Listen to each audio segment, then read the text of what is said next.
Really, StockX? Really? Mm-hmm.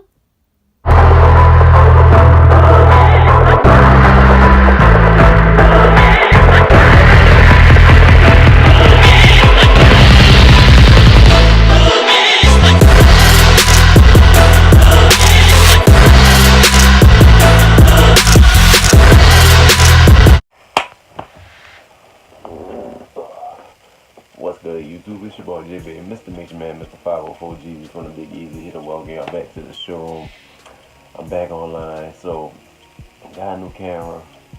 Let me know how the quality is once I upload this and do everything I gotta do. But if you already seen the opening of the video, yeah, that's pretty much how my box came. But not any further ado,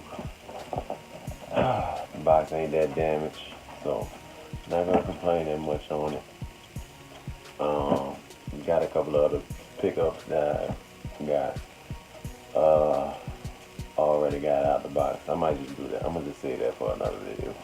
But sorry if my attitude is a little downward, so to say. But in any case, let's get into the shoe, man. As y'all can see right here, we got the Nike Jordan box. Let's get into it. You got the Air Jordan 1 Retro High OG Defiant. Colorway is black gem red muslin. Style code BQ6682. Color code 006. And the retail on it was $160. $15 price hike on the Air Jordan 1. Now y'all should already know what this is. There's been plenty of reviews on them.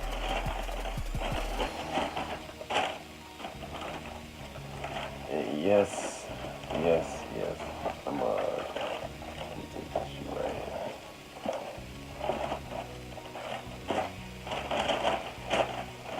Right shoe.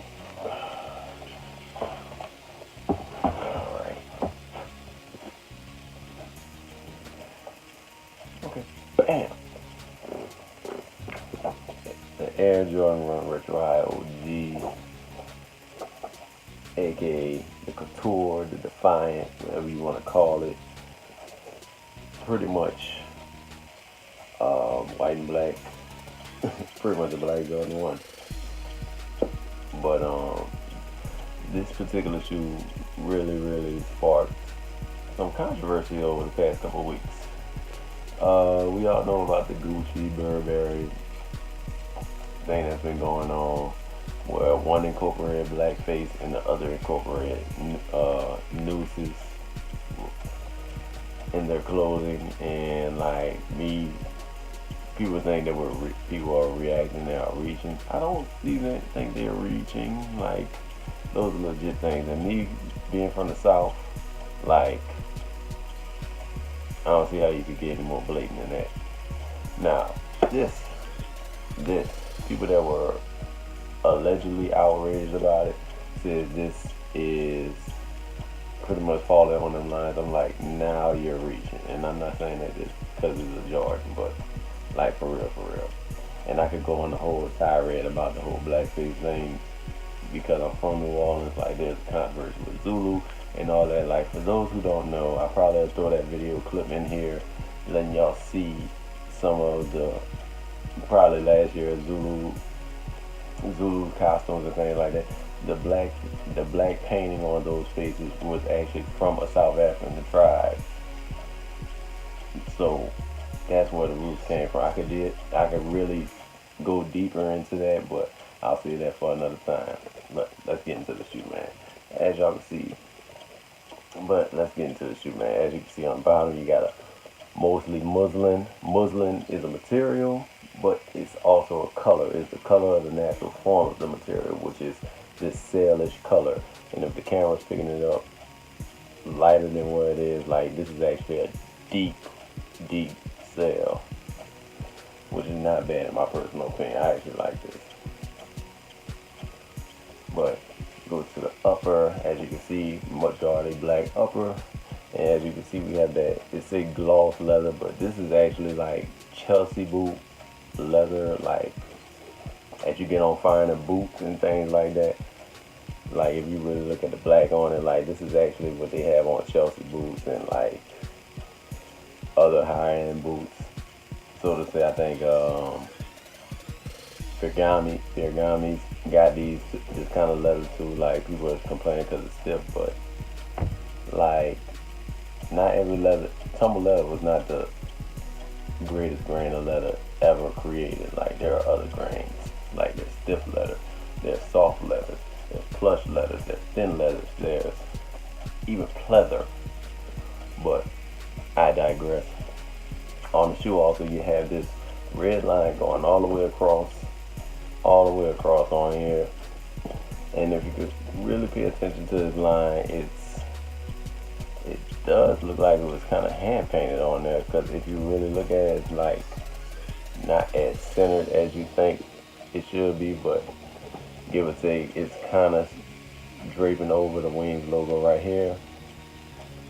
And like I said, if I went through an Air Jordan 1, I went through all of them. Like there's really not much to really go over. But the red line, it has a double entendre meaning to it. Like they say it's to represent the racing stripe that goes across fine luxury cars. But in another sense, it's saying it's a band logo to signify when the NBA banned Nike's shoe on the court. And as y'all can see, it's going clearly over the swoosh logos. And another thing about the shoe is, I wanted to kind of point out, if you look at the shape of the shoe, this is actually an old school 84 Jordan shape on here. Look how straight this back is. We have not seen a Jordan with this type of back probably since 94. Like if you really pay attention, it's actually like straight. It's not curved like some of the previous Jordan 1s been coming out. And like I said, like we could count the 2013 if you want to, but like the 2013 tab was off. It was a whole lot of things. Like this is the truest form of that spine on the back of the shoe, if you really could pay attention to it. Another thing I wanted to point out with the shoe is the leather tongue. Like a lot of people saying this is kind of a first. Like if you had the Jordan LA ones, I'm talking about the original LA ones, the ones that came out in the LA store when they first opened them in Los Angeles, they had the leather tongue as well. And also the 2002 pack, the 2003 Jordan 1 packs, they had leather tongues as well, even though that was patent leather. And I believe the 2013 Chicago's yeah, they definitely had leather on the tongue. And what else was there to go over? The inside of the shoe. Now, it's like a satin nylon material on the back of it. And this tongue tag on there is actually made out of leather. And actually have a different set of laces. There's the flat laces, but they're not like the traditional flat laces that we normally get on the Jordan 1s. And also the inside has a satin Nike Air logo on the inside. Black logo, red satin going throughout the footbed. In my personal opinion, like I said, I'm digging the shoe, man. Different. Like not much to really like. Once you did one Jordan 1, you pretty much did all of them. So, like in my personal opinion, like this is a good breath of fresh air to not have a distressed Jordan, to not have Frankenstein Jordan like what we've been coming out with. We've been having Unions, we've been having, or Jordans that been looking like they've been already worn, Nigels, Travis Scott's back with swooshes and all that. Like this has brought it back down to the basics. Like we have not had a regular type of Jordan in a while, if you haven't noticed. But like I said, my overall opinion, I think they dope. Could you pull it off? Hell to the yes. So yeah, man. Like I said, man, I think it's a dope shoe. Now let me know what you think in the comments below. We're in full swing of Mardi Gras right now. I think the Zulu Ball still going on right now while I'm recording this right now. But as always, I appreciate y'all tuning in. I have another video dropping out for y'all tomorrow. And as always, stay true, stay fly, stay blessed. I'm JC Baby. Oh yes, let me tell you this about this stiff leather. There's been a picture floating around about that. I mean, it's gonna happen.